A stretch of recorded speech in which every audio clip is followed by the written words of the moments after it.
మహాప్రభువును రక్షకుడైనటువంటి యేసుక్రీస్తు నామమున మీ అందరికీ కూడా ప్రత్యేకమైనటువంటి వందనాలు తెలియజేస్తూ ఉన్నాను. అందరూ బాగున్నారు కదా?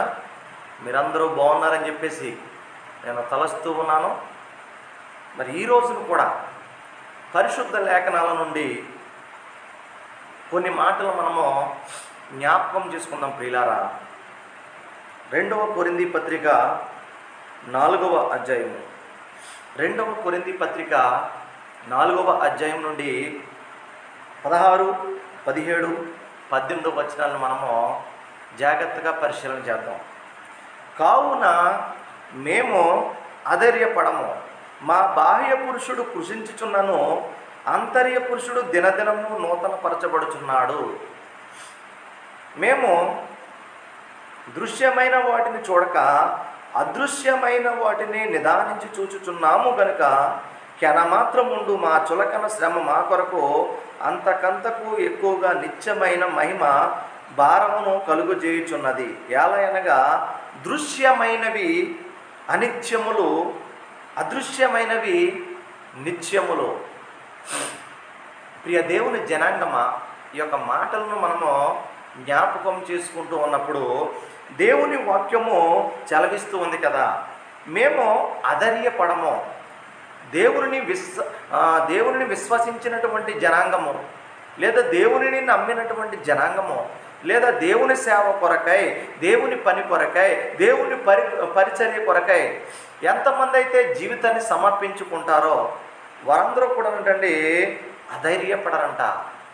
దేవుని పని నిమిత్తం కానీ, దేవుని సేవలో వస్తున్నటువంటి శ్రమల్లో నిమిత్తమైతేనేంటి, దేవుని సేవ కొరకై వస్తున్నటువంటి కష్టాల నిమిత్తమైతేనేంటి, దేవుని పరిచర్యలో ఎదురవుతున్నటువంటి శ్రమలను గూర్చైతేనేంటండి, ఇబ్బందులను గూర్చైతేనేంటండి, దేనిని గూర్చి మేము అధైర్యపడము. ఈ మాటలు వింటున్నప్పుడు ప్రియ దేవుని జనాంగమా, కొన్ని సందర్భాల్లో కొన్ని క్రైస్తవ కుటుంబాలు, క్రైస్తవ సేవకులు తమ యొక్క ప్రాణాలను ఫలంగా పెట్టి దేవుని యొక్క పరిచర్యను చేస్తూ ఉండడము మనందరము గమనిస్తూ ఉన్నాము.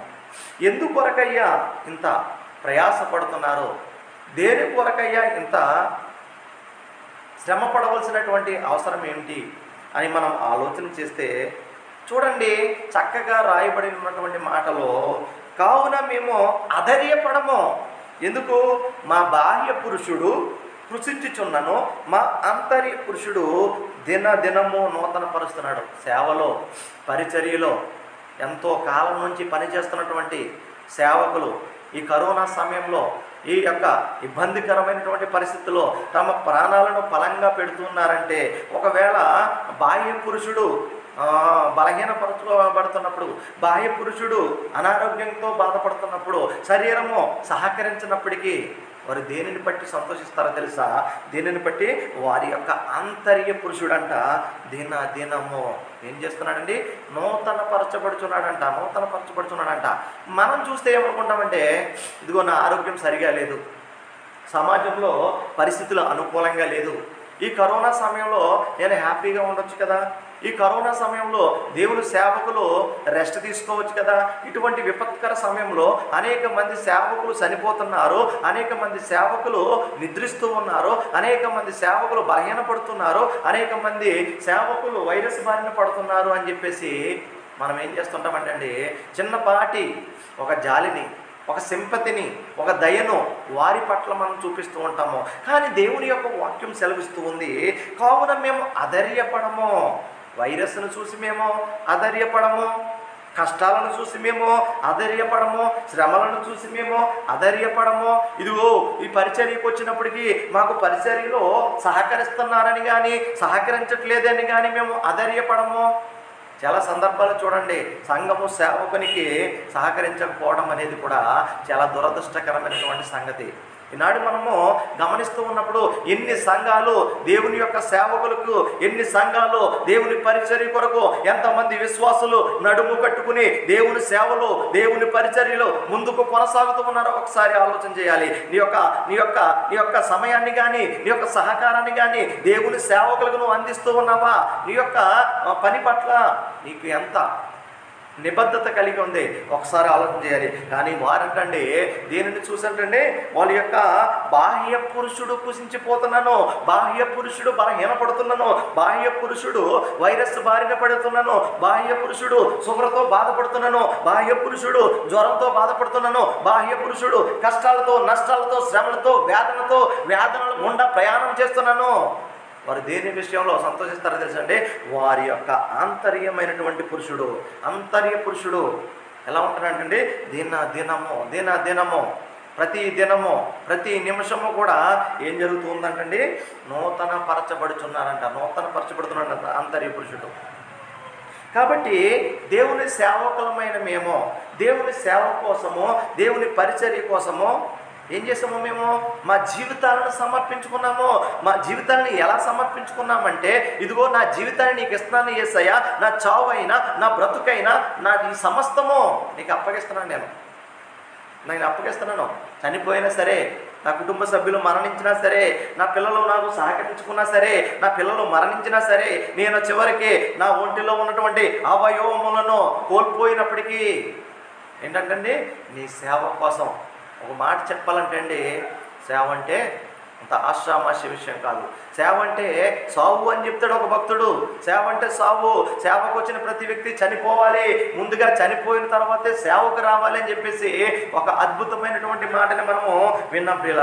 కాబట్టి మేమేం చేస్తామంటే, మేము దృశ్యమైన వాటిని చూడము, కంటికి కనబడేటువంటి వాటిని మేము చూడము, కంటికి కనబడేటువంటి ధనం వైపు ప్రయాణం చేయము, కంటికి కనబడేటువంటి బంగ్లాల వైపు ప్రయాణం చేయము. మా ఆరోగ్యము చెడిపోయినను, మా దేహమంతయు కుసించిపోయినను, మాకు అనారోగ్యం కలిగినను, మాకు బీపీ వచ్చినను, మాకు షుగర్ వచ్చినను, మాకు ఏ వ్యాధి వచ్చినను మేమేం చూడమో తెలుసా, దృశ్యమైన వాటిని, కంటికి కనబడేటువంటి వాటిని మేము చూడము. కానీ అదృశ్యమైన వాటిని మేము ఏం చేస్తున్నామండి, నిదానించి చూచుచున్నాము.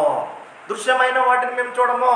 ఇదిగో దృశ్యమైనవి చూసే సంఘము దృశ్యంగా కనబడుతుంది, దేవుని సేవకులు దృశ్యంగా కనబడుతున్నారు, సంఘంలో ఉన్నటువంటి విశ్వాసులు దృశ్యంగా కనబడుతున్నాడు, సమాజంలో ఉన్నటువంటి ధనము దృశ్యంగా కనబడుతుంది.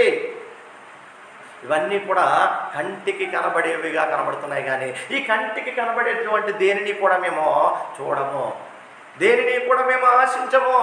ఎవరు సహకరించినా, ఎవరు సహకరించకపోయినా, చివరికి నా శరీరంలో అవయవములు నాకు సహకారము చేయకపోయినా, అవి పని చేయకపోయినా మేమేం చేస్తామో తెలుసా, దృశ్యమైన వాటిని చూడకుండా అదృశ్యమైన వాటిని మేమేం చేస్తున్నామండి, చూస్తూ ఉన్నాము. ఆ అదృశ్యమైనదే దేవుడు అండి. దేవుడు ఆత్మ కనుక ఆ అదృశ్యమైనటువంటి దేవుని వైపు, ఆ అదృశ్యమైనటువంటి పరలోకం వైపు, ఆ అదృశ్యమైనటువంటి నిత్య నివాసం వైపు మేము కన్నులెత్తి చూస్తూ ఉన్నాము అని చెప్పేసి ఇక్కడ చక్కగా వ్రాయబడి ఉండుట మనం గమనిస్తూ ఉన్నాము. కెనమాత్రముండు మా చులకన ఎంత మాత్రం ఉంటుందంటండి, శ్రమలు వస్తున్నాయని, ఇరుకులు వస్తున్నాయని, అనారోగ్యంతో బాధపడుతున్నామని, నా భార్య చనిపోయిందని, లేదా నా బంధువులు చనిపోయారని, సేవకులు చనిపోయారని, సేవకురాలు చనిపోయారని, విశ్వాసులు చనిపోయారని క్షణ మాత్రము ఉండు మా చులకన శ్రమను చూసి మేము ఏం చేయమండి, అధైర్యపడము. ఆలోచన చేయాలి. మా కొరకు అంతకంతకు ఎక్కువగా నిత్యమైన మహిమ భారమును కలుగు చేయుచున్నది. ఏంటండి, అంతకంతకు ఏంటండి, నిత్యమైన మహిమ మాకు కనబడుతుంది. ఆ నిత్యమైనటువంటి మహిమ కోసం మేము ఎక్కువగా ప్రయాసపడుతున్నాము, దానికోసం మేము భారమును కలగజేయుచున్నది అని చెప్పేసి దేవుని యొక్క వాక్యం సెలవుస్తుంది. ఎలా అనగా దృశ్యమైనవి అనిత్యములు, అదృశ్యమైనవి నిత్యములు. సాధారణంగా ఈ యొక్క భూమి మీద నివసిస్తున్నటువంటి జనం ఏం చేస్తారంటే, కంటికి కనబడేటువంటి వాటిని చూస్తూ ఉంటారు. ఆ కంటికి కనబడే వాటిని దృశ్యమైనవిగా చెప్తున్నారు. ఆ దృశ్యమైనవి అనిత్యములు. అవి ఎలా ఉంటాయంటే, నిత్యము మనతో ఉండదు, అనిత్యములు. ఏది దృశ్యమైనవి, అదృశ్యమైనవేమో నిత్యములు. ఈ రోజున మన దేహాన్ని పరిశీలించిన, ఈ రోజున మనకున్నటువంటి కుటుంబాన్ని పరిశీలించిన, ఈ రోజున మనం కలిగి ఉన్నటువంటి ఆస్తులను పరిశీలించిన, ఈ రోజున మనం సంపాదించినటువంటి సంపాదనని, మన కడుపును పుట్టినటువంటి బిడ్డలని మనం చూస్తున్నప్పుడు అవన్నీ కూడా మనకు ఎలా కనబడతాయంటే దృశ్యమైనవిగా కనబడుతూ ఉంటాయి. ఇలా దృశ్యమైనవిగా మనకు కనబడుతున్నవి. ఈ దృశ్యమైనవి అనిత్యములు అని చెప్పేసి దేవుని యొక్క వాక్యము సెలవిస్తుంది. ప్రియ దేవుని జనాంగమా, ఈ మాటలు వింటున్న నీవు దృశ్యమైన వాటి వైపు నీ యొక్క మనసును వస్తున్నావేమో, దృశ్యమైన వాటి వైపు నువ్వు పరిగెడుతూ ఉన్నావేమో, దృశ్యమైన వాటి కోసము నువ్వు ప్రయాసపడుతున్నావేమో, దృశ్యమైన వాటి కోసము నిరంతరము నిద్రలేని రాత్రులు గడుపుతున్నావేమో. ఇదిగో ఈ రోజున దేవుని యొక్క వాక్యం సెలవిస్తుంది కదా, నువ్వు చూస్తున్నటువంటి దృశ్యములు, నువ్వు చూస్తున్నటువంటి దృశ్య మాలికలు ఏమైపోతున్నాయో తెలుసా? అనిత్యముగా ఉండబోతున్నాయి, అనిత్యముగా ఉండబోతున్నాయి. ఒకానొక దినమున నువ్వు చూస్తున్నటువంటి నీ శరీరం ఉండదు, నువ్వు చూస్తున్నటువంటి నీ దేహం కనబడదు, మట్టి అయినది తిరిగి మన్నులోకి కలిసిపోతుంది. ఇదిగో నువ్వు చూస్తున్నటువంటి ఈ యొక్క ప్రపంచం కనబడదు, నువ్వు చూస్తున్నటువంటి నీ పిల్లలు నీ తోడు రారు, నువ్వు చూస్తున్నటువంటి నీ బంధువులు నీతో రావు, నువ్వు చూస్తున్నటువంటి నీ ఆస్తులు నీతో రావు, నువ్వు సంపాదించినటువంటి నీ ఆస్తులు కానీ, నువ్వు సంపాదించినటువంటి బంగ్లాలు కానీ సమస్తము కూడా ఏదో ఒక రోజున నిన్ను విడిచి వెళ్ళిపోతాయి. నువ్వు ఈ లోకాన్ని విడిచి వెళ్ళిపోయేటువంటి దినము ఒకానొక దినము రాబోతున్నది. ఆలోచన చేయాలి. ఈ భూమి మీదకు వచ్చిన ప్రతి మానవుడు ఎలా వస్తున్నాడంటే ఒక యాత్రికుడిగానో, ఒక సందర్శకుడిగానో, ఒక ప్రయాణికుడిగానో వస్తున్నాడు. కాబట్టి ఇదిగో నిత్యమైన వాటి వైపు నువ్వు చూపుండాలి కానీ అదృశ్యమైన వాటి వైపు నువ్వు చూడాలి కానీ నువ్వు దృశ్యమైన వాటి కోసం ప్రయాసపడుతున్నావే. ఎంత స్వార్థపరులమండి మనము, ఎంత భయంకరమైనటువంటి పరిస్థితులండి. దృశ్యమైన వాటి కోసము ప్రయాసపడుతుంటాము, ప్రాణం కోసం ప్రయాసపడుతుంటాము, ప్రాణాన్ని గుప్పుట్లో పెట్టి దాచుకుంటున్నట్టు ప్రయాసపడుతుంటాము. ఎవరైనా అనారోగ్యంతో బాధపడుతున్నప్పుడు, ఎవరైనా హాస్పిటల్లో పడుతున్నప్పుడు వారి వద్దకు వెళ్ళి వారి యోగక్షేమాలను తెలుసుకుని వారికి నేనున్నాను అనేటువంటి ఒక మనోధైర్యాన్ని నింపలేని పరిస్థితుల్లో మనము ఈ రోజున ఉన్నాము అంటే ఆలోచన చేయాలి. మనం ఏం చేస్తున్నామంటే దృశ్యమైన వాటి వైపు ప్రయాణం చేయట్లేదా? ఒకనొక దినం వచ్చినప్పుడు నువ్వు దేనికోసమైతే భయపడుతున్నావో, నువ్వు దేనికోసమైతే దాచుకోవాలనుకుంటున్నావో, నువ్వు దేనినైతే భద్రపరచుకోవాలనుకుంటున్నావో ఆ ప్రాణము ఒకనొక స్థితి అందు ఏమైపోతుందండి? దేవుడి దగ్గర నుంచి వచ్చింది మరలా తిరిగి ఎక్కడికి వెళ్ళిపోవాలి? దేవుని దగ్గరికి. మన్నైనది తిరిగి మరలా మన్నులో కలవలసిందే. ఆలోచన చేయాలి. ఈ రోజున ఈ మాటలు వింటున్నటువంటి ఓ ప్రియ సహోదరి సహోదరుడా, నువ్వు దేని వైపు ప్రయాణం చేస్తున్నావు, నువ్వు ఏటి వైపు నువ్వు పరిగెడుతూ ఉన్నావు ఒకసారి ఆలోచన చేయాలి. దృశ్యమైన వాటి కోసమేనా నీ ప్రయాస? ఎంత స్వార్థంతో నువ్వు ఈ రోజున నువ్వు బిహేవ్ చేస్తున్నావు ఆలోచన చేయాలి. నీ సంఘ కాపరి, నీ సంఘ దాసురాలు బలహీనమైనప్పుడు, నీ సంఘ కాపరి బలహీనమైనప్పుడు, వారు ఉన్నటువంటి ఆపదలో కనీసమును వెళ్ళి పరామర్శించేటువంటి బాధ్యత ఈ రోజున ఓ యవ్వన క్రైస్తవ జనాంగమా మీ మీద లేదా? ఒకసారి ఆలోచన చేయాలి. ఒకవేళ మన ఇంట్లో ఏదైనా చిన్న కార్యక్రమం జరిగితే సేవకుడు రావాలి, ఏదైనా చిన్న బలహీనత కలిగితే సేవకుడు వచ్చి ప్రార్థన చేయాలి, ఏదైనా చిన్న జ్వరం వస్తే సేవకుడు వచ్చి ప్రార్థన చేయాలి. ఒకవేళ సేవకుడు రాలేని పరిస్థితులు ఉందనుకో, మా పాస్టర్ గారు మా ఇంటికి రారండి, మా పాస్టర్ గారికి ప్రాణం అంటే భయం అండి, మా పాస్టర్ గారికి మేమంటే గిట్టదండి, మా పాస్టర్ గారికి మేము వెళ్ళాలి కానీ ఆయన మా దగ్గరికి రారండి, మా పాస్టర్ గారు మేమంటే గిట్టదండి, మా పాస్టర్ గారు మేము ఎన్ని కష్టాల్లో ఉన్నా, ఎన్ని శ్రమల్లో ఉన్నా, ఎన్ని ఇబ్బందుల్లో ఉన్నా చూడనట్టుగానే ముఖము త్రిప్పుకొని వెళ్ళిపోతాడండి అని నువ్వేం చేస్తావు? ఈ సమాజం అంతా తిరిగి ప్రతి ఇంటికి తిరిగి ఏం చేస్తుంటావు? నీ కాపరి మీద, నీ సేవకుడి మీద నువ్వు బురద జల్లుతూనే ఉంటావు కదా, రాలేదు అని. వారంటండి, కావున మేము అధైర్యపడము, మేము ప్రాణముల కోసము అధైర్యపడము, మేము ప్రాణాలని గుప్పుల్లో పెట్టుకుని తిరగము. ఏదో ఒక రోజున దేవుని దగ్గరికి వెళ్ళిపోయేటువంటి ప్రాణం కోసము మేము ప్రయాసపడము, మేము అధైర్యపడము. ఏదో ఒక రోజున పోతుంది. అందుకే నేను చెప్తున్నాను, నేను బ్రతికినను చనిపోయినను క్రీస్తు కొరకే. నేను బ్రతికినను ఆయన మహిమ కోసమే, నేను చనిపోయినను ఆయన మహిమ కొరకే నేను బ్రతుకుతానని సేవకులు ఏం చేస్తారండి? వారి యొక్క కుటుంబాలను పలంగా పెట్టి, వారి యొక్క ప్రాణములను పలంగా పెట్టి, ఎవరైతే బలహీనపడి ఉన్నారో, ఎవరైతే రోగులై ఉన్నారో, ఎవరైతే హాస్పిటల్లో పడి ఉన్నారో, ఎవరైతే బెడ్ మీద ఉన్నారో, ఎవరైతే కరోనాతో బాధపడుతున్నారో, ఎవరైతే క్యాన్సర్తో బాధపడుతున్నారో, ఎవరైతే ఎయిడ్స్తో బాధపడుతున్నారో, ఎవరైతే అంటకూడనటువంటి వ్యాధులతో బాధపడుతున్నప్పటికీ వారి వద్దకు వెళ్ళి వారిని ముట్టి, వారిని స్వస్థపరిచి, వారి కోసం ధైర్యాన్ని నింపి, వారి కోసం ప్రార్థించి, వారి కోసం కన్నీరు కార్చి, వారి కోసం మొర్రపెట్టి ఏం చేశారండి? ఈ రోజున అనేక మంది సేవకులు ఈ రోజున వారి యొక్క కుటుంబాలను కోల్పోయారండి, వారి యొక్క ప్రాణాలను కోల్పోయారు, వారి యొక్క సాటి అయినటువంటి సహకారిని, తన భాగస్వామిని కోల్పోయినటువంటి సందర్భాలు కూడా ఈ రోజున మనకి కనబడుతున్నాయి. ఎందుకంటే వారు చూస్తున్నది దృశ్యమైన వాటిని కాదు, ఈ లోక సంబంధమైన వాటిని కాదు,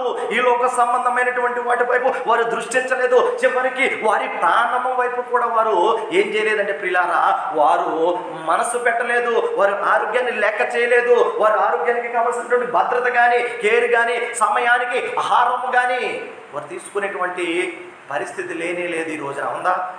ఒకసారి ఆలోచన చేయాలి. ఈరోజు నీ సేవకుడు మరణ పడకల మీద పరుండి ఉంటే, నీ సేవకురాలు మరణ పడకల మీద పరుండి ఉంటే కనీస బాధ్యతగా నీ వెళ్ళి పలకరించినటువంటి పరిస్థితి ఉందా? పలకరించినటువంటి సిచ్యువేషన్ కనబడుతుందా? నేనున్నానయ్యా, ఇదిగో నువ్వు కన్నటువంటి విశ్వాసిని, నేను నా కోసం ఎంతో ప్రయాసపడ్డావు, నేను కష్టాల్లో ఉన్నప్పుడు, నేను నష్టాల్లో ఉన్నప్పుడు, నేను వ్యాధుల గుండా ప్రయాణం చేసినప్పుడు, నేను శ్రమల గుండా ప్రయాణం చేస్తున్నప్పుడు, నాలో మనోధైర్యాన్ని కోల్పోయినప్పుడు, ఎవరు నా పక్షాన నిలబడలేదన్నప్పుడు నేనున్నాను అని నీ సేవకుడు వచ్చి నీ ఇంటికి వచ్చి నిన్ను ధైర్యపరిచి దేవుని వాక్యంతో నిన్ను బలపరిచినప్పుడు నువ్వు బలపడి ఈ రోజున మోకం సాటి వేస్తున్నావంటే ఆలోచన చేయాలి. లేదా ఈ రోజున పరిస్థితి, దేవుని సంఘానికి ముఖం చాటి వేస్తూ ఉన్నావే, దేవుని సంఘ కాపరి యొక్క కుటుంబానికి ముఖం చాటి వేస్తూ ఉన్నావే, నీ కాపరి యొక్క ముఖాన్ని చూడటానికి నువ్వు ఏం చేస్తున్నావు? ఈ రోజున ముఖము సాటేసుకోవట్లేదా? ఆలోచన చేయాలి. భారము కలిగినటువంటి క్రైస్తవులు కావాలి. ఈ రోజున అదృశ్యమైన వాటిని చూసే క్రైస్తవులుగా మనం ఉండాలి. ఈ లోక సంబంధమైనటువంటి వాటి వైపు ప్రయాణం చేయటం కాదు. నీ కంటికి కనబడేది నువ్వు నిత్యం అనుకోవడం కాదు. దేవుని వాక్యం సెలవుస్తుంది, దృశ్యమైనవి అనిత్యములు. నువ్వు చూస్తున్నది ఏది శాశ్వతము కాదు. నువ్వు చూస్తున్నది ఏది కూడా నీ తోడు రాదు. నువ్వు చూస్తున్నది చివరికి నీ ఒంటి మీద ఉన్న నీ దేహము కానీ, నీ అందము కానీ, నీ సౌందర్యం కానీ, నీ బంగారము కానీ, నీ ఆస్తుపాస్తులు కానీ, నీ యొక్క యజమానుడు కానీ, నీ యొక్క యజమానురాలు కానీ, నీ పిల్లలు కానీ ఎవరు కూడా నీకు తోడు రావని దేవుని యొక్క వాక్యం సెలవిస్తుంది. కాబట్టి ప్రియ దేవుని జనాంగమా, దృశ్యమైన వాటి వైపు ఒకవేళ నువ్వు దృష్టి పెడుతూ ఉన్నావేమో, కంటికి కనబడుతున్న వాటి వైపు నువ్వు ప్రయాణం చేస్తూ ఉన్నావేమో, కంటికి కనబడుతున్న వాటి వైపు నువ్వు పరిగెడుతున్నావేమో. ఇదిగో దేవుని జనాంగమా, దేవుని యొక్క వాక్యం సెలవుస్తుంది, అది అనిత్యములు. ఏదో ఒక రోజున అవన్నీ కూడా మాయమైపోతాయి, ఏదో ఒక రోజున అవన్నీ కూడా తీసివేయబడుతుంది. చివరికి నీ ప్రాణం కూడా నీలో ఉండదు, నీ దేహం కూడా నీతో రాదని దేవుని యొక్క వాక్యం సెలవిస్తూ ఉంటే నువ్వు దేని వైపు ప్రయాణం చేస్తూ ఉన్నావు? నువ్వు వేటు వైపు పరిగెడుతూ ఉన్నావు? అదృశ్యమైనవి నిత్యములు. కాబట్టి ఈ రోజున అనేక మంది సేవకులు మరణిస్తూ ఉన్నారంటే నువ్వు సింపతి చూపిస్తున్నావు, అది కాదు కావాల్సింది. వారి కష్టాల్లో ఉన్నప్పుడు నువ్వు చేయొద్దునివ్వాలి, వారి నష్టాల్లో ఉన్నప్పుడు నేను ఉన్నాననేటువంటి ధైర్యం నింపాలి, వారి కుటుంబాన్ని పరామర్శించవలసినటువంటి బాధ్యత నీ మీద ఉంది ఈ రోజున.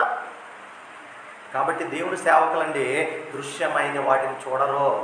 ఆరోగ్యం చెడిపోయినా, చివరికి ప్రాణాలు పోయినా పర్వాలేదు, ఏదో ఒక రోజున పోయేదే కదా అని చెప్పేసి ఎంతోమంది అయితే ఈ భయంకరమైనటువంటి కరోనా పరిస్థితుల్లో బాధపడుతున్నారో వారి దగ్గరికి వెళ్ళి వారిని ప్రార్థించి, వారిని ముట్టి, వారికి కొబ్బరి నూరు రాచి, వారిని బలపరిచి, వారి కుటుంబంలో మనోధైర్యం నింపి వారు ఏం చేస్తున్నారండి, వారి కుటుంబాన్ని విడిచి దేవుని దగ్గరికి వెళ్ళిపోవటం మనము గమనిస్తూ ఉన్నాం. ఈ యొక్క మాటలను ఎంతమంది అయితే విశ్వాసులు వింటూ ఉన్నారో దయచేసి చాలా జాగ్రత్తగా గమనించాలి. నీ ఇంటికి వస్తున్నటువంటి నీ సేవకుడి పట్ల, నీ కొరకు భారము కలిగినటువంటి నీ సంఘ కాపరి పట్ల నీ బాధ్యత ఎలా ఉందో ఒకసారి ఆలోచించి, నీ కోసం వచ్చి, నీ పిల్లల కోసం వచ్చి, నీ కుటుంబం కోసం, నీ కష్టాల కోసం, నీ శ్రమల కోసం, నువ్వు వ్యాధిలో ఉన్నప్పుడు, నువ్వు బాధలో ఉన్నప్పుడు, నువ్వు సంతోషంగా ఉన్నప్పుడు నీ దగ్గరికి వచ్చి నీ యోగక్షేమాలు తెలుసుకుని నిన్ను బలపరిచినటువంటి సేవకుడు బలహీనపడినప్పుడు నేనున్నాను అని సంఘము సేవకుని పక్షంగా నిలబడుతుందా?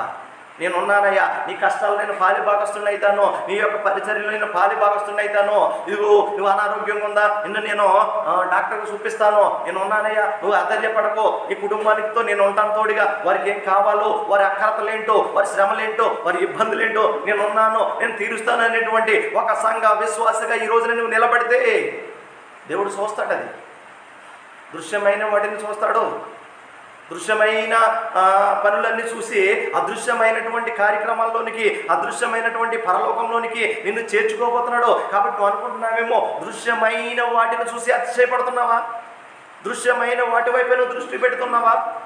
ఆలోచన చేయాలి. ఈ రోజున ఎంతోమంది సేవకులండి, ఎంతోమంది సేవకులండి ఈ రోజున ప్రభువునందు నిద్రించి ఉన్నారు, ప్రభువునందు నిద్రించి ఉన్నారు. వారి యొక్క కుటుంబాలు అనాథలైపోయాయి. వారి కుటుంబాల్లో ఆదరణ లేదు, వారి కుటుంబంలో ధైర్యం లేదు.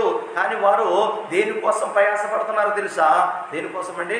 దృశ్యమైన వాటి కోసం కాదు. నువ్వేదో వచ్చి సాయం చేస్తావనో, నువ్వేదో వచ్చి పలకరిస్తావని కాదు, అదృశ్యమైన దేవుని వైపే వారు చూపు పెట్టున్నారు. కానీ నేను ఎందుకు చెప్తున్నానంటే, ఒక బాధ్యత కలిగినటువంటి క్రైస్తవుడిగా నీ కర్తవ్యం ఏంటి, నీ విధి ఏంటి, నీ యొక్క విధులు ఏమిటి, నీ బాధ్యత ఏంటి, నీ రెస్పాన్సిబిలిటీ ఏంటి సంఘంలో ఒకసారి ఆలోచన చేయాలి. ఇంకా అనేక మంది సేవకులు ఈ రోజున మరణ పడక మీద ఉన్నారు, అనేక మంది సేవకులు ఈ రోజున బలహీనపడి ఉన్నారు, అనేక మంది సేవకులు ఈ రోజున కరోనా వ్యాధిని పడి ఉన్నారు. ఆ యొక్క కరోనా పరిస్థితుల్లో వారు బలహీనపడినప్పుడు వారి దగ్గరికి వెళ్ళి, అయ్యా నీ ఆరోగ్యం ఎలా ఉంది, అయ్యా ఏమీ కాదయ్యా, దేవుడు నిన్ను స్వస్థపరుస్తాడు అనేటువంటి మాట చెప్పలేని పరిస్థితుల్లో ఈ యొక్క ప్రపంచ క్రైస్తవ్యం ఉందంటే సిగ్గుపడాలండి. ఈ రోజున ప్రతి క్రైస్తవుడు, ప్రతి విశ్వాసి కూడా నీ సేవకుడికి నువ్వు అండదండగా ఉండకపోతే, నువ్వు సేవకుడు నువ్వు వెన్ను తట్టకపోతే, నీ ఆధ్యాత్మిక జీవితం వృధే.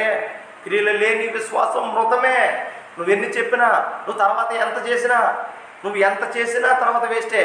బ్రతికుండగా నీవు నీ సేవకుడిని పరామర్శించకపోతే, బ్రతికుండగా నీ సేవకుడి యొక్క యోగక్షేమాలను నువ్వు చూడకపోతే, బ్రతికుండగా నీ సేవకుడి యొక్క కుటుంబాన్ని నువ్వు పరామర్శించకపోతే, తర్వాత నువ్వు ఎంత చేసినా అది వృధాయే, తర్వాత నువ్వు ఎంత ప్రయాసపడినా అది వృధాయే, తర్వాత నువ్వు ఎంత కన్నీరు కాచినా, నువ్వు ఎంత రోదన చేసినా ప్రభు దాన్ని ఏది దృష్టించడో ఆలోచన చేయి. ఈ రోజున నువ్వు ప్రభుకి ఇష్టమయ్యేటువంటి బిడ్డగా ఉన్నావా? ఈ రోజున నువ్వు ప్రభుకి ఇష్టమైనటువంటి క్రియల వైపు నువ్వు పరిగెడుతూ ఉన్నావా?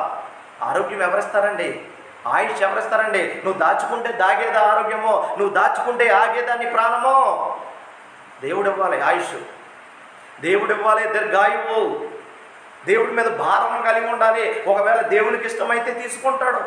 ఆయన ప్రాణం పెట్టిన వాడికి తీసుకునే అధికారం ఉంది, పెట్టినవాడికి తీసుకునే అధికారం ఉంది, అప్పగించవలసినటువంటి బాధ్యత కూడా మనం ఉంది. ఒకవేళ ఎవరైనా నిద్రించారు అంటే ఏంటండి? వారు చేయవలసిన పనిని వారు సమాప్తం చేశారు.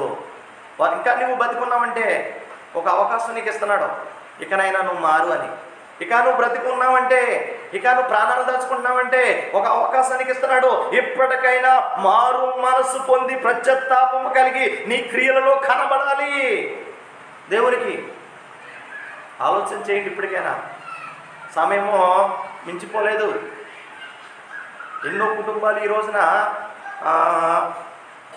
తినడానికి తిండి లేని పరిస్థితి కనబడుతున్నాయి. ఎన్నో సేవకుల యొక్క కుటుంబాలు చర్చిలు మూతపడి, వారి కుటుంబాల్లో పస్తులుంటూ, ఆర్థిక ఇబ్బందులు పడుతూ, అనారోగ్యంతో బాధపడుతూ, ఏ దిక్కు నుంచైనా సహాయం వస్తుందేమో. సేవకులైతే చూడరు కానీ వాళ్ళ కుటుంబ సభ్యులు అనుకుంటూ ఉంటారు, కనీసము నా సంఘం ఉంది కదా, కనీసము మా విశ్వాసులు ఉన్నారు కదా, నా కష్టాల్లో నాకు తోడుండరా, నా నష్టాల్లో నాకు తోడుండరా, కనీసము ఒక మాట అయినా నాకు సహాయం చేయరా, కనీసం నన్ను బలపరచరా అని ఎదురు చూసేవారు కూడా ఉన్నారు. ఈ మాటలు వింటున్నటువంటి నా ప్రియ సహోదరుడా, ఒకసారి నీ సంఘ కాపరిని జ్ఞాపకం చేసుకో, ఒకసారి నీ సంఘ దాసురాన్ని జ్ఞాపకం చేసుకో, ఒకసారి నీ సంఘ కాపరి యొక్క కుటుంబాన్ని జ్ఞాపకం చేసుకో. వారు దేనిని చూసి ప్రయాసపడుతున్నారండి? వారు దేనిని చూసి ధైర్యంగా ఉంటున్నారు ఈ రోజున? అదృశ్య దేవుణ్ణి చూసి కదా, అదృశ్యమైనటువంటి పరలోక రాజ్యాన్ని కదా. ఒకవేళ నువ్వు ఫెయిల్యూర్ అయ్యావంటే, ఒకవేళ నువ్వు ఇంకా కూడా నీ మనసు మార్చుకోలేదంటే, నువ్వు క్రైస్తవుడు అని చెప్పుకోవడం వృధా, నువ్వు దేవుని మందిరానికి వెళ్ళడం వృధే, నువ్వు దేవుని మందిరంలో కనబడడం వృధే, నీ వేషధార ప్రార్థన కూడా వృధే. ఈ రోజున పనులు కావాలండి, క్రియలు కావాలి. క్రియలు లేని క్రైస్తవ్యం మృతము, చచ్చిన సంఘము. వాళ్ళు వచ్చేటప్పుడే చచ్చిపోయారండి సేవకే. నువ్వేదో ఇస్తావనో, నువ్వేదో ఓదారుస్తావనో, నువ్వేదో చేయూతనిస్తావనో, నువ్వేదో బలపరుస్తావనో, నిన్ను చూసి వారు ఈ ప్రాంతానికి రాలేదు, నిన్ను చూసి వారు సేవకు రాలేదు, నిన్ను చూసి వారు పరిచర్య చేయలేదు. వారు ఎప్పుడో సావుకు సిద్ధమైపోయే దేవుని యొక్క పరిచర్యకు వచ్చాడు. వారు ఎప్పుడో సేవకు సమర్పించుకునే ఏం చేశారంటే వారి ప్రాణాలను పణంగా ఈరోజు సంఘం కోసం పెడుతున్నారండి. ఆలోచన చేయాలి ఇప్పటికైనా. కాబట్టి ఈ మాటలు వింటున్నటువంటి సహోదరుడా, ఇప్పటికైనా నీ కాపరిని పట్టించుకో. ఇప్పటికైనా నీ యొక్క సేవకుని కుటుంబాన్ని ఒకసారి నువ్వు చూడు, వారి ఆర్థిక స్థితిని చూడు, వారి పరిస్థితిని చూడు, వారికి నేనున్నానని, వారి వెన్నుని తట్టు, నేనున్నానని వారిని పరామర్శించవయ్యా. కనీసం పరామర్శించవయ్యా. కళ్ళు మూసుకొని ప్రార్థన చేసుకుందాం. పరిశుద్ధుడా, మహాగణుడా, నా రాజా, నీకు వందనాలు ప్రభువా. ఇదిగో తండ్రి ప్రభువా, నీ దాసులను ప్రభు నీవు నిలబెట్టుకుని ప్రభువా, వారిని ప్రభువా అధైర్యపడకుండా నిలువబెట్టి దేవా, దృశ్యమైన వాటి వైపు వారు పరిగెత్తకుండా ప్రభువా, అదృశ్యమైన వాటి వైపే వారు దృష్టి ఉంచి, అదృశ్యమైన వాటి వైపే వారు కన్నులెత్తి, అదృశ్యమైనటువంటి పరలోకం వైపే వారు దృష్టి ఉంచి ప్రభువా, ఈ లోకంలో ఎన్నో శ్రమలను, ఈ లోకంలో ఎన్నో బాధలను, ఈ లోకంలో ఎన్నో ఇబ్బందులను, ఈ లోకంలో ఎన్నో ఆర్థిక పరిస్థితులను, చివరికి ప్రభువా వారి అనారోగ్య స్థితిలో కూడా వారు విడవలేదు తమ విశ్వాసమును. చివరికి దేవా వారి ప్రాణాలను సైతం లెక్క చేయకుండా ప్రభువా నీ యొక్క పరిచర్యలో, నీ సేవలో వారిని వాడుకున్నందుకు నీకే వందనాలు దేవా. ఆ కుటుంబాన్ని జ్ఞాపకం చేసుకోండి ప్రభువా. ఎంతమంది అయితే ప్రభువా నీ సేవ కోసం, నీ పరిచర్య కోసం నిద్రించి ఉన్నారు, ఎంతమంది సేవకుల కుటుంబం అయితే ప్రభువా ఈ రోజున ప్రభువనైనా నీ అందు నిద్రించి ఉన్నారు, వారందరి కుటుంబాలను జ్ఞాపకం చేసుకోండి అయ్యా. నిద్రించిన వారిని ప్రభువా వారి ఆత్మలని పరలోకంలోనికి ప్రభువా, అదృశ్యమైనటువంటి లోకంలోనికి చేర్చుకోండి ప్రభువా.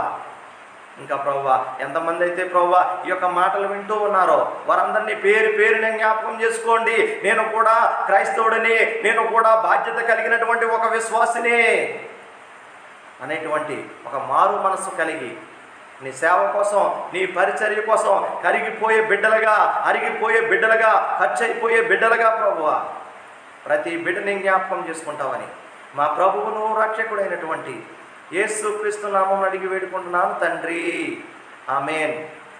మీ అందరికీ కూడా మరి ఒకసారి ప్రత్యేకమైనటువంటి వందనాలు తెలియజేస్తూ ఉన్నానండి. May God bless you.